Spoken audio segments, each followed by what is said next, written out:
ಸಚಿವ ಸಂಪುಟ ವಿಸ್ತರಣೆ ಬಳಿಕ ಎದುರಾಗಿರುವ ಸಂಕಷ್ಟದ ಪರಿಹಾರಕ್ಕಾಗಿ ಸಿಎಂ ಡಿಕೆ ಶಿವಕುಮಾರ್ ಭಾರೀ ಸರ್ಕಸ್ ಮಾಡ್ತಿದ್ದಾರೆ. ಬಂಡಾಯ ಎದ್ದ ಸಾಕಷ್ಟು ಶಾಸಕರನ್ನ ಸಿಎಂ ತಣ್ಣಗಾಗಿಸಿದ್ರು. ಆದರೆ ಹಿರಿಯ ಶಾಸಕರ ಸಿಟ್ಟನ್ನ ಕಡಿಮೆ ಮಾಡೋಕ್ಕಾಗಿಲ್ಲ. ಹೀಗಾಗಿ ಅದಲು ಬದಲು ಸೂತ್ರ ಇಟ್ಕೊಂಡು ಸಿಎಂ ದೆಹಲಿಗೆ ಹೋಗಿದ್ದಾರೆ. ದೆಹಲಿಗೆ ಹೋಗೋ ಮೊದಲು ಸಿಎಂ ಡಿಕೆ ಶಿವಕುಮಾರ್ ಕೆಪಿಸಿಸಿ ಅಧ್ಯಕ್ಷ ಬಿಕೆ ಹರಿಪ್ರಸಾದ್ ಪ್ರತ್ಯೇಕ ಸಭೆ ಮಾಡಿದ್ರು. ಕ್ಲೋಸ್ ಡೋರ್ ಮೀಟಿಂಗ್ ಮಾಡಿದ ಮೇಲೆ ಸಚಿವ ರಾಮಲಿಂಗಾರೆಡ್ಡಿ ಅವರನ್ನೂ ಕರೆಸಿಕೊಂಡು ಚರ್ಚೆ ಮಾಡಿದ್ರು. ಮೂವರ ಮೀಟಿಂಗ್ ಬಳಿಕ ಸಚಿವ ಕೆಎನ್ ಶಿವಲಿಂಗೇಗೌಡ, ಎಂಎಲ್ಸಿ ಸಲೀಂ ಅಹಮದ್ ಅವರನ್ನೂ ಕರೆಸಿ ಮಾತಾಡಿದ್ರು. ಸಂಕಷ್ಟ ಸೂತ್ರಕ್ಕಾಗಿ ದೆಹಲಿಗೆ ಹೋಗುವ ಮೊದಲು ತಯಾರಿ ಮಾಡಿಕೊಂಡ್ರು. ಸಭೆ ಬಳಿಕ ಮಾತನಾಡಿದ ಕೆಪಿಸಿಸಿ ಅಧ್ಯಕ್ಷ ಬಿಕೆ ಹರಿಪ್ರಸಾದ್, ಅಧಿವೇಶನಕ್ಕೂ ಮೊದಲೇ ಸಚಿವರುಗಳಿಗೆ ಖಾತೆ ಹಂಚಿಕೆ ಆಗತ್ತೆ ಅಂತ ಹೇಳಿದ್ರು. ಇನ್ನು ಸಚಿವ ಸ್ಥಾನ ಕೊಟ್ಟಿಲ್ಲ ಅಂತ ಮುನಿಸಿಕೊಂಡವರ ಮನೆಗಳಿಗೆ ಖುದ್ದು ಸಿಎಂ ಡಿಕೆ ಶಿವಕುಮಾರೇ ಭೇಟಿ ಕೊಟ್ಟು ಮನವೊಲಿಸ್ತಾ ಇದ್ದಾರೆ. ಯಾವ ಕಾರಣಕ್ಕೆ ಸಚಿವ ಸ್ಥಾನದಿಂದ ಕೈ ಬಿಟ್ರು ಅಂತ ತಿಳಿಸಬೇಕಾಗಿತ್ತು ಅಂತ ಹೇಳಿದ್ದ ದಿನೇಶ್ ಗುಂಡೂರಾವ್ ಮನೆಗೆ ಸಿಎಂ ಡಿಕೆ ಶಿವಕುಮಾರ್ ಬಂದಿದ್ರು. ಸಚಿವ ಪ್ರಿಯಾಂಕ್ ಖರ್ಗೆ, ಆನಂದ್ ಸಿಂಗ್, ಯುಟಿ ಖಾದರ್ ಎಲ್ಲರೂ ಸೇರ್ಕೊಂಡು ಸಮಾಧಾನ ಮಾಡಿದ್ರು.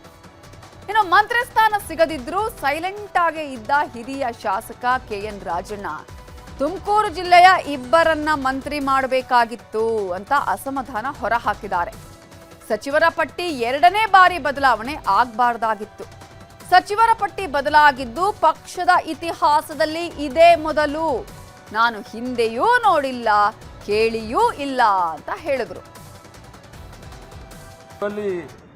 ಇದಿಲ್ಲ, ಮೆಟೀರಿಯಲ್ ಇಲ್ಲ. ನಮ್ಮಲ್ಲಿ ಎಲ್ಲ 5-6 ಟರ್ಮ್ ಇರೋ ಶಾಸಕರಿದ್ದಾರೆ, ಮಂತ್ರಿಗಳಿದ್ದಾರೆ. ಎಲ್ಲದಕ್ಕೂ ಉತ್ತರ ಕೊಡೋಕೆ ತಾಕತ್ತಿದೆ, ಮಾಡಬಹುದಲ್ಲ. ಅಧಿವೇಶನ ಎದುರಿಸಬಹುದಲ್ಲ, ಏನ್ ತೊಂದರೆ ಇಲ್ಲ. ಅಧಿವೇಶನ ಮೊದಲು ಎಲ್ಲ ಖಾತೆ ಎಲ್ಲ ಹಂಚಿಕೆ ಆಗುತ್ತೆ, ಅಷ್ಟೊಂದು ನಿಮಗೆ ಅವಸರ ಬೇಡ.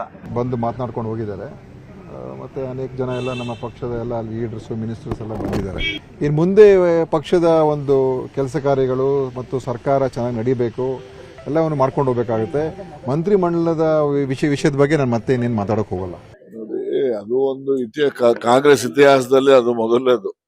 ಯಾವಾಗಲೂ ಪಟ್ಟಿಗಳು ಈ ತರ ಬದಲಾವಣೆ ಆಗಿದ್ದು ನಾನು ಕೂಡ ಕೇಳೂ ಇಲ್ಲ, ನೋಡೂ ಇರ್ಲಿಲ್ಲ. ಈ ಸರಿ ಆಗಿದೆ. ಸರಿ, ಅದೇ ಒಂದೇ ಕಾರಣ ಇಲ್ಲ, ಬೇರೆ ಬೇರೆ ಕಾರಣಗಳು ಇರ್ತವೆ. ಈಗ ಅವೆಲ್ಲವನ್ನು ಕೂಡ ಈಗೆಲ್ಲ ಆಚೆ ಬಂದಿರೋದ್ರಿಂದ ಆ ಹಿನ್ನೆಲೆಯಲ್ಲಿ ಈಗ ಹೊಸ ತೀರ್ಮಾನಗಳು ಏನನ್ನ ಮುಖ್ಯಮಂತ್ರಿಗಳು ದೆಹಲಿಗೆ ಹೋಗಿ ವರಿಷ್ಠರ ಜೊತೆ ಚರ್ಚೆ ಮಾಡಿ ಮಾಡ್ಕೊಂಡ್ ಬರ್ತಾರೆ, ನೋಡೋಣ. ಸಂಪುಟ ಸಂಕಟದಿಂದ ದೂರ ಆಗಲು ಹಾಗೂ ನೂತನ ಸಚಿವರುಗಳಿಗೆ ಖಾತೆ ಹಂಚಿಕೆ ಮಾಡುವ ನಿಟ್ಟಿನಲ್ಲಿ ಹೈಕಮಾಂಡ್ ನಾಯಕರ ಭೇಟಿಗೆ ದೆಹಲಿಗೆ ತಲುಪಿದ್ದಾರೆ. ನಾಳೆ ಹೈಕಮಾಂಡ್ ಮುಂದೆ ಇಡೋದಕ್ಕೆ 4-5 ಸೂತ್ರಗಳನ್ನು ಕೂಡ ಡಿಕೆ ಶಿವಕುಮಾರ್ ಅವರು ರೆಡಿ ಮಾಡಿಕೊಂಡಿದ್ದಾರೆ.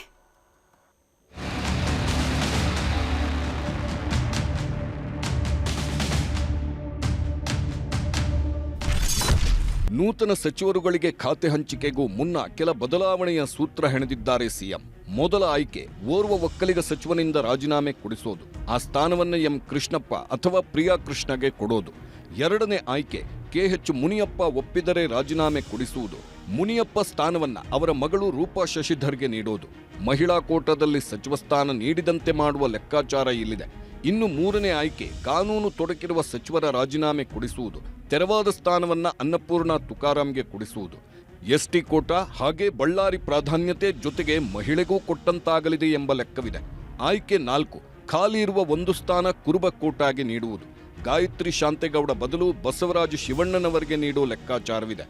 ಆಯ್ಕೆ 5 ಅಲ್ಪಸಂಖ್ಯಾತ ಸಚಿವರೊಬ್ಬರಿಂದ ರಾಜೀನಾಮೆ ಪಡೆಯುವುದು, ಆ ಸ್ಥಾನವನ್ನ ಶಾಸಕಿ ಖನೀಜ್ ಫಾತಿಮಾಗೆ ನೀಡುವ ಮೂಲಕ ಕಲ್ಯಾಣ ಕರ್ನಾಟಕದ ಭಾಗಕ್ಕೆ ಮುಸ್ಲಿಂ ಕೋಟಾ ಕೊಟ್ಟ ಲೆಕ್ಕಾಚಾರ ಹಾಕಲಾಗ್ತಿದೆ.